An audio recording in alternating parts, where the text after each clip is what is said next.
Hey YouTube, welcome to another episode of News in 2 Minutes, bringing you the news that you need to know every day. Let's begin. Spain experienced its worst rail disaster in over 40 years when a high-speed train derailed with enough force to lift some cars into the air, causing over 70 known deaths and more than 130 injuries. Investigators have mostly ruled out terrorism for the derailment, saying that the train is suspected of traveling at more than double the speed allowed for that area when the crash took place. An uncontrolled fire over a ruptured natural gas well in the Gulf of Mexico is causing the collapse of a deep-sea rig less than 24 hours after an unexplained blowout left 44 crew members scrambling to evacuate.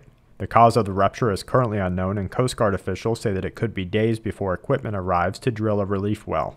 Russian President Vladimir Putin will meet with Iran's newly elected leader next month in what is being hailed as a revival for stalled nuclear talks. Digging a little deeper, we see that Eastern media is openly portraying that Russia's leader will be offering an advanced version of their S-300 anti-aircraft missile defense systems in reparation to a series of anti-aircraft missile system deliveries that were canceled due to international pressure, citing United Nations sanctions against Iran.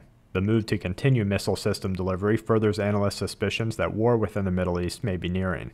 Infectious disease scientists have published a study showing that the currently dormant H7N9 virus is better adapted to infect and replicate in the human respiratory system than all known avian viruses, including H5N1, making this virus a larger threat for global pandemic than originally thought.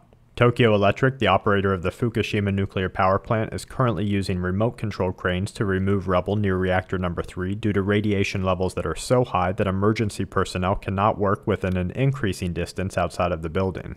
Webcams that have been set up to monitor advancing trouble within the reactor have spotted steam rising from within the building for the third time this week. The steam, whether from a renewed reaction within the building or from water allocations, is reported to show increasing amounts of radiation, with some measurements as high as 2 Sieverts per hour, giving a human a near 10% chance of developing cancer per hour that they are exposed to the radiation. And to wrap things up, the Red Cross is reporting that Syria is blocking aid and healthcare to trap civilians. Egypt imposed tough economic and traveling restrictions on the Gaza Strip, while American-graduated Egyptian General al-Sisi called for counter-protests and a military crackdown on the Muslim Brotherhood. And India is struggling to get food and medical aid to those affected by recent flooding, with military pilots saying that they are experiencing some of the worst weather that the country has seen in recent history. And that's it for this episode of News in 2 Minutes. Check back tomorrow for more news that the aware need the most. This week's News in 2 Minutes is brought to you by TSHTFplan.com, where even the officials go for news, and SQmetals.com for all your precious metal needs.